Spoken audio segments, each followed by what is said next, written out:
ఎలాగైతేనే బెంగళూరు వచ్చాం, కానీ బెంగళూరులో తిరగాలంటే పరిస్థితి ఏంటి? మనక లాంగ్వేజ్ రాదు. అలాగని ర్యాపిడో బుక్ చేద్దామంటే ప్రతి చోటికి ర్యాపిడో వెళ్ళదు కదా. సో మనం ఖచ్చితంగా పబ్లిక్ ట్రాన్స్పోర్ట్ అయితే యూజ్ చేసుకోవాలి. మరి పబ్లిక్ ట్రాన్స్పోర్ట్ యూజ్ చేసుకోవాలంటే మనకి బస్సు ఎక్కడి నుంచి ఎక్కడికి వెళ్తుందో తెలియాలి కదా. సో దానికోసమే మనకి గూగుల్ మ్యాప్స్ లో ఒక ఆప్షన్ ఉందన్నమాట. సో ఫస్ట్ అయితే గూగుల్ మ్యాప్స్ ఓపెన్ చేయండి. సో ఇక్కడ మ్యాప్స్ ఓపెన్ చేస్తున్నాను. సో ఓపెన్ చేసిన తర్వాత మీకు ఇక్కడ యారో ఆప్షన్ కనబడుతుంది కదా, దాని మీద క్లిక్ చేయండి. సో మీరు ఎక్కడి నుంచి ఎక్కడికి వెళ్దాం అనుకుంటున్నారో అదైతే సెలెక్ట్ చేయండి. ఫర్ ఎగ్జాంపుల్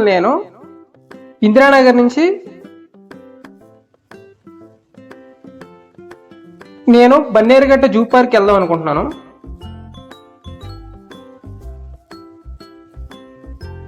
సో మీరు ఇక్కడ సెలెక్ట్ చేసిన తర్వాత మీకు ఇక్కడ ఒక ట్రైన్ ఆప్షన్ ఒకటి కనిపిస్తుంది కదా, ఇది ట్రైన్ కదా, యాక్చువల్లీ బస్ అనమాట. మనకి ఇంటర్ప్రిటేషన్ అలా కనబడుతుంది. సో మీరు ఇలా బస్ ఆప్షన్ క్లిక్ చేస్తే మీకు ఇక్కడ మల్టిపుల్ ఆప్షన్స్ కనబడతాయి అనమాట. ఒకటి మీరు మెట్రో ద్వారా వెళ్ళొచ్చు, అలాగే బస్సులు కూడా ఏ టైమింగ్స్ అనేవి కూడా ఇక్కడ మనకి మెన్షన్ చేసి ఉంటుంది. ఫర్ ఎగ్జాంపుల్ నేను రేపు వెళ్దాం అనుకున్నాను అనుకోండి, ఇక్కడ మీరు ఎప్పుడు లీవ్ అవుతారు అనేది ఇక్కడ మెన్షన్ చేసుకోవచ్చు అనమాట. ఫర్ ఎగ్జాంపుల్ టుడే కాదు, టుమారో మార్నింగ్ 7కి వెళ్దాం అనుకుంటున్నాను నేను. అప్పుడు ఏం చేస్తానంటే 7 పెట్టుకొని సెట్ చేసుకుంటే మీకు రేపు మార్నింగ్ నుంచి ఏ బస్సులు అవైలబుల్ ఉన్నాయో మనకు అన్ని చూపిస్తుంది ఇక్కడ డేటాని.